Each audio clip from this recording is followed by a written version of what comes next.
Absolute rubbish from Graham Souness. And this is why I don't listen to TalkSport.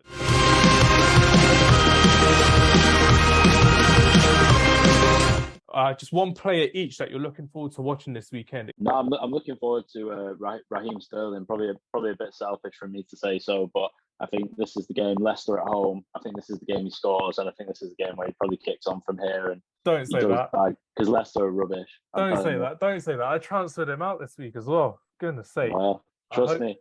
This is someone asked me before about Mount, saying should I stick or twist with him. I said this is the game where he stat pads a little bit. James Maddison has been stat padding in Leicester's poor form as well, so he's obviously looking for that move to Newcastle United. But Raheem Sterling, man, I don't know why I transferred him out. I think it's because he was 10 million, and I saw Leandro Trossard, who I backed last week. I predicted Leandro Trossard to have a good week, and what did he do? He scored. He scored Leandro Trossard, and I've been a big fan of him for a while, and I still think he's one of those players. I say it's every other week that. You're looking at these players for like 40 million, 50 million, 60 million. Why is no one going for Leandro Trossard as an attacking midfielder or as a winger? I think he will do the job, and Graham Potter wouldn't be that tight in terms of trying to sell him. Like Cucurella, just get another replacement in. I think it would be quite good to see how he's doing. Double A, who are you looking forward to watching this weekend? Yeah, similar to Lewis, really. I've got to go for my own team, and there's two really, but it's depending if one of them's going to play. So after watching him on Monday night, Tyrell Malacia, for me, I mean, what a debut. You know, Old Trafford could have swallowed him up. The biggest game at Old Trafford in our calendar, you know, bigger than Man City. The Liverpool game is the game that we all look forward to going and watching. There was one moment in the first half, not far from where I sit, and Salah did him.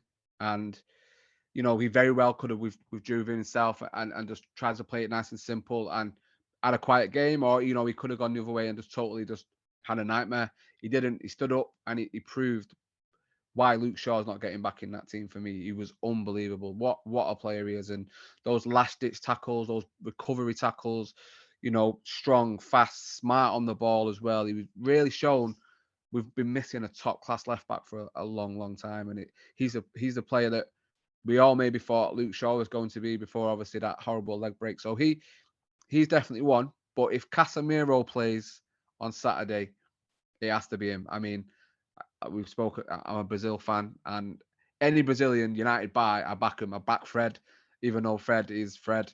And even Alex Telles, again, another one, I will back him. I'm quite blindly loyal to Brazilian players, even ones that don't play for other teams. Like, I'm absolutely buzzing for Jesus to go and play for Arsenal and be classed as a number 9 and a main target man for, or not target man, but, you know, the main focal point of an attack for a football team. So, yeah, Casemiro, if he plays, I'll be ecstatic to see United not only have a brilliant world-class player, but an actual DM as well. I mean, it's unbelievable to think Manchester United have signed a DM. We've not had a proper DM since Michael Carrick, so I'll be excited for that.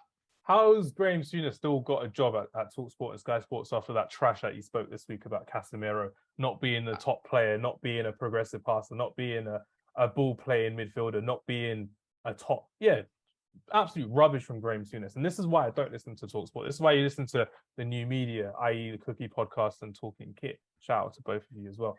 But honestly, I don't get why people don't do their research when they're watching football. It's embarrassing, and it's embarrassing more because they used to be in the game. So more people will listen to them because they're on old-fashioned media, and it's disgusting to see, because there are people that actually do their research. People will see that Casemiro is an elite progressive passer, is an elite holding midfielder that has done the job at Real Madrid for a good number of years because he has been in that top quota of defensive midfielders. Sometimes agendas after agenda, and let's be honest here. If any other team other than Manchester United bought Casemiro, Liverpool, City, Chelsea, Arsenal, Tottenham, and I'm not just trying to be defensive here. I think it would have been lauded. It would have been seen as a shrewd signing because it's Manchester United, and I think because of what we've paid and how badly the window's gone, it's seen as a panic buy, which it is. Don't get me wrong. We should have bought him in June if he was part of the plan.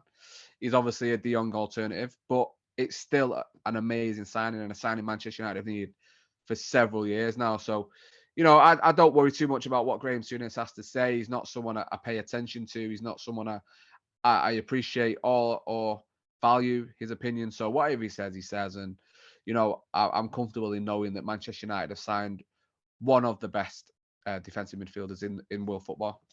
Yeah, and one introduction at Old Trafford, that must have been 6. I watched him with the shirt parade around the pitch as well. And then go handshake Roy Keane. Lovely stuff. Lovely stuff indeed. My prediction for this weekend, I'm going to go for Gabriel Jesus. As not my player to watch, but I think for everyone listening, we are talking a bit more about fantasy football this year on Friday Night Counter Attack. So I've got him as my triple captain. So if you're in our league as well, hopefully he scores a hat trick against this Fulham side. But I've been quite impressed with Fulham. I've been impressed with Paulina especially, and Andres Pereira, former Man United player.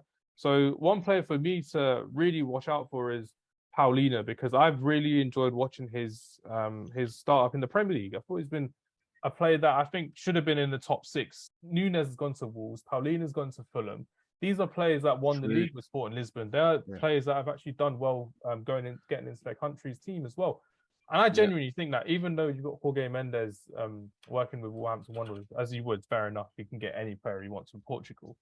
Some of these scouts in some of these top teams should have been looking at these players a long, long time ago, because they've been great for years. And it's going to be really good to see how Thomas Partey and Granit Xhaka go off against the likes of Andres Pereira and Paulina as well in this 5:30 kickoff game on Saturday. So I'm really looking forward to that battle. And I really think Arsenal, again, like Lewis said earlier, they're not really playing a big team, unless you want to count Man United, Lewis. I mean, we'll count Man United, Double A and I, as a big team in September. But besides that, they're not playing a major team or having a bigger test besides Man United until October, which is the case as well. But that's my first one.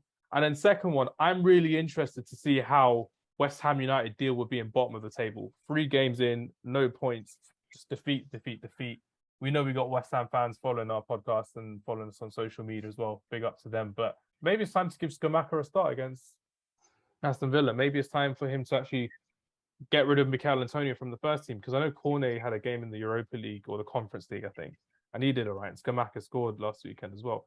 I know they've signed Emerson, haven't they, Lewis, as well, from Chelsea, so that would be another good signing for them. But I really want to see Scamacca kick on in this Premier League season, and I think he's got it in him to have a little bit of a dog in him as well, to kind of turn up against these defenders. And with Aston Villa, who aren't on hot form themselves as well, Salim, our co-host, who's on holiday these last couple of weeks, would normally be back in Aston Villa to do really well. But Aston Villa have been crap this season, and rightly so under Steven Gerrard, overrated English manager.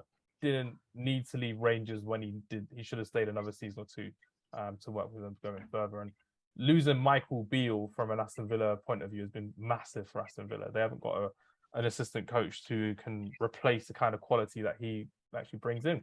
And yeah, so Paulina's my first choice, and my second choice would be Scamacca if he plays. But